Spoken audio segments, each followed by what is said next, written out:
So regular savers are fantastic for those of you who are getting new money in every single month, maybe from your salary, and want to decide to save a small portion of that into an account. And hence the name regular or monthly saver. They are designed for you to put money in every single month. And they're capped as a result. You can only often put anything between 50 to 250 to 300 to 400 pounds every single month. You are limited by that monthly deposit. Hence why they're great for those new savings you get. Plus you get those fantastic rates. At the time of recording this, you can get up to 7%. But this video isn't about regular savers and how they work. I've done that already. You can check that out if they are new to you. It's worth watching that because there are some catches you need to be aware of.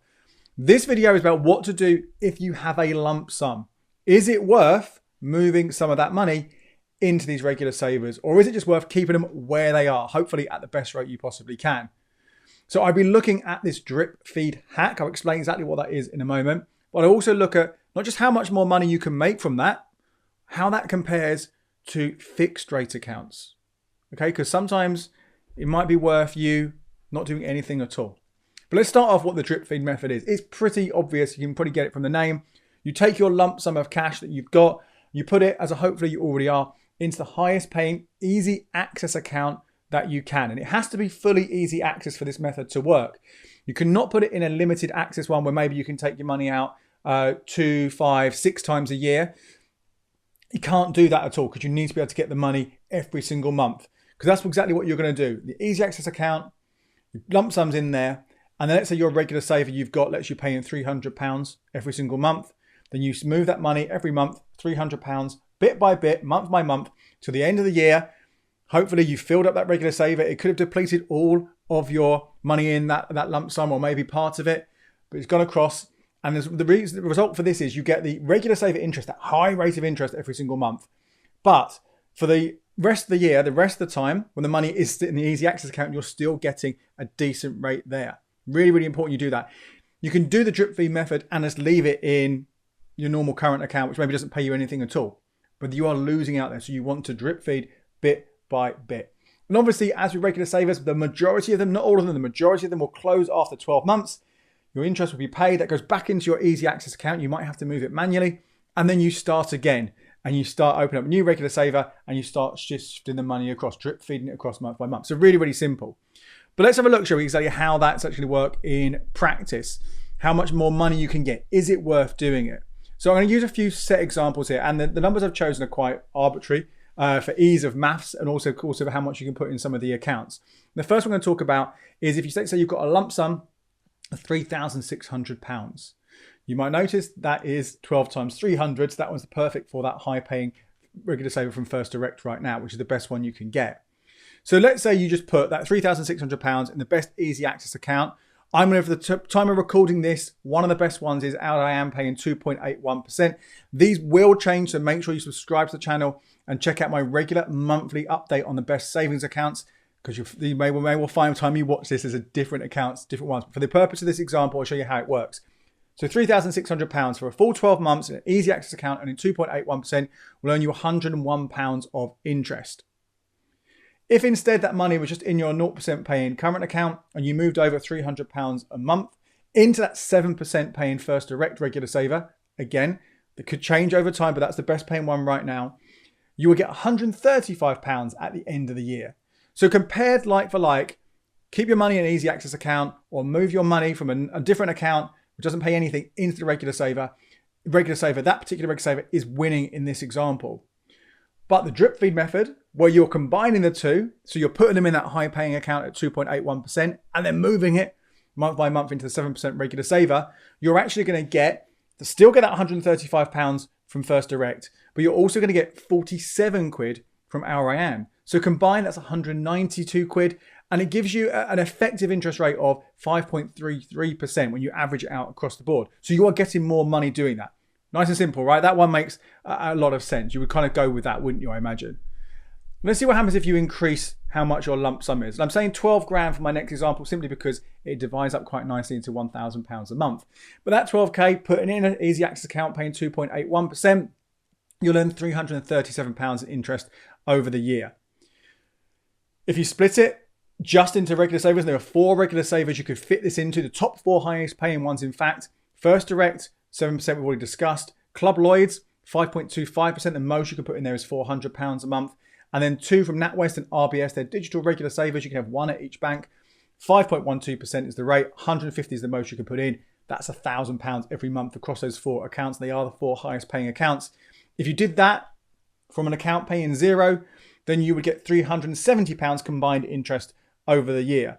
So that is still an improvement. You're still going to get more money doing that. So again, this method is working because these interest rates on the regular savers are so much higher than the ones on the easy access accounts right now. If you drip feed it though, it's even better. So drip feed in £1,000 every single month across those 4 accounts, get you an extra 155 quid on top of the regular saver payments. That's a total there of 525 quid. Really, really nice. Works out in the equivalent of 4.34% more or less as interest rates. Again, in these examples, that one, pretty good as well. You may as well go ahead with it. And then carry on again. If you really wanted to, you could do this with a lump sum of 24 grand, moving £2,000 across every single month. Of course, that does require a fair bit more admin. I will come back to admin because this will require you to have 8 different regular savers. And yes, some of these, maybe you can get different accounts come and go. They might beat them. But at the moment, you'll see here, we're adding in some accounts from HSBC, Halifax, Lloyds and Bank of Scotland. All of them, but the Halifax one, do require you to have a current account with them as well. But we'll come back to that. You see the rates start to drop down as well. So now, other than the HSBC one paying 5%, we're looking at 4.5%. So although we can put more money into these, that average interest rate, that is going to drop down as well. And in fact, it does. So you would get a total interest of £981 using the drip feed method. Still much more than to leave it in an easy access account paying 2.81%, about £307 more. So again, it makes sense there. It's winning to do that. So in all these examples, it seems to suggest drip feed that money into regular savers. But you have to also compare these to fixed rate savings accounts. Okay, this is really, really, really important. Don't get too excited because when you are comparing to easy access accounts, obviously they're paying a lot less than those regular savers. So although it kind of cancels down and averages out, you're still reducing it. Fixes though, and let's look at it from a 1 year perspective because that's what regular savers generally will lock you into for 1 year. 1 year fixes, again, at the time of recording this, it's 4.32 is the best you can get. I expect that might drop a little bit over the coming days, but anyway, that's where you are right now. If you put that lump sum of £3,600 into a 1 year fixed account, you will get £156 interest at the end of the year. Compare that to the drip feed method, you're still winning 36 quid more. But remember, the next ones you go down, remember that average interest rate is dropping. So that 12 grand, put that in a 1 year fix, it's 518 quid. That's only 7 quid less than using the drip feed method. And you're just putting your money in a single account rather than the 4 that were required before.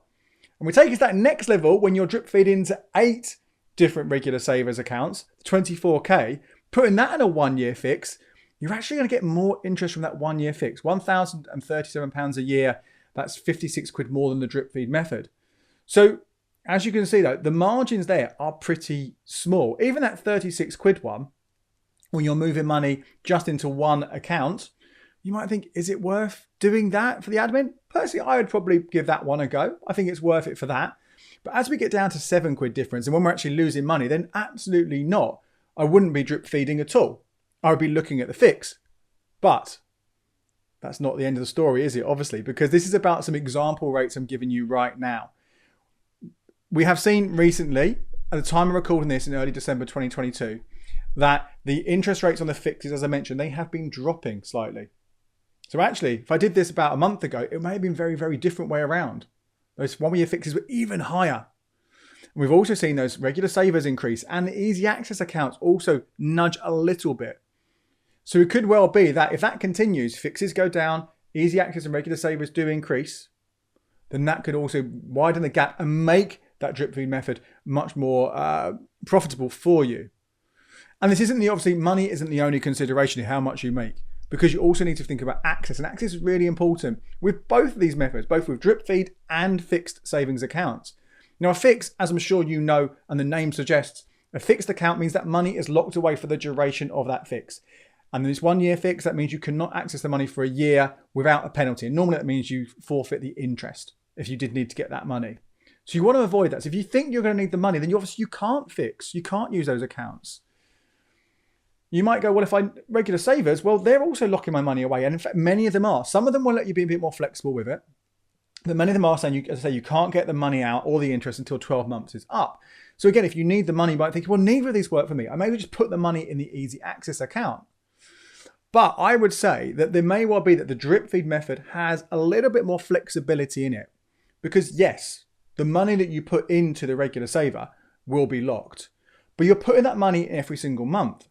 And although I've given you the numbers there of the most you can put into a regular saver, 150 quid, 250 quid, 400 quid, whatever it might be, you don't always have to do that. There's often a much, much lower minimum, maybe just 25 quid a month. So while things are going on, if during the year something happens and you go, I need to access this cash, you can reduce how much you're putting into that regular saver.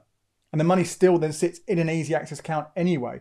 So it gives you some flexibility there. And it may well be that you go, actually, considering how close those interest returns were between drip feeding and 1 year fixes, that you do actually go, do you know what? For that added chance of flexibility, I will do that extra admin, that extra work to get the similar sort of rate, but have the ability to reduce how much I pay over if I want to. Perhaps though the best method of overall would be a split. And particularly if you have larger sums of cash, maybe you fix a chunk of it and then you do the drip feed method for the rest. What I would say with all of this, though, it is very, very important that you do have some easy access money. So if you've got all your funds, I would not put it all in a fix. I would ensure you've got that emergency fund available in easy access before you even consider probably either of these options. Maybe the drip feed one will work for emergency funds because as time goes on. But again, really, really careful there how you do that. I want to quickly talk about some admin here. I've mentioned it a few times. One of the things you need to know about with the majority of those those regular savers that I've mentioned, and you can find out the latest ones, the best ones, those over on the channel when I talk about every month, or at becleverwithyourcash.com/savings. That's my website where I update the best buys every single day. So you'll find the highest paying ones right now and all the details for those different accounts as well. What you'll find is the majority of those ones, as I mentioned, require a current account with that bank. So whether that is First Direct, Club Lloyds, HSBC, NatWest, RBS, Bank of Scotland, the only one of those ones I listed that doesn't was Halifax, you've got to open a current account with them. Now that isn't a major problem because you can have more than one current account. You can open up as many as you want as long as the banks will let you do that, and they're going to do that.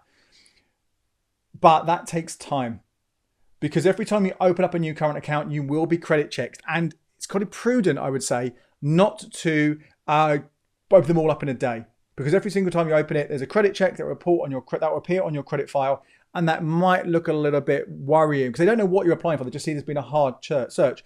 So you want to space those out, particularly if you've got anything major coming along, which is important for a credit check, a mortgage or a 0% balance transfer credit card or anything like that. Then you're going to want to avoid too many applications. So that could be a problem to start off. You might be able to just get one and then wait a few weeks, wait a month maybe longer for the next one, the next one, and the next one. So that's going to be a bit of a pain.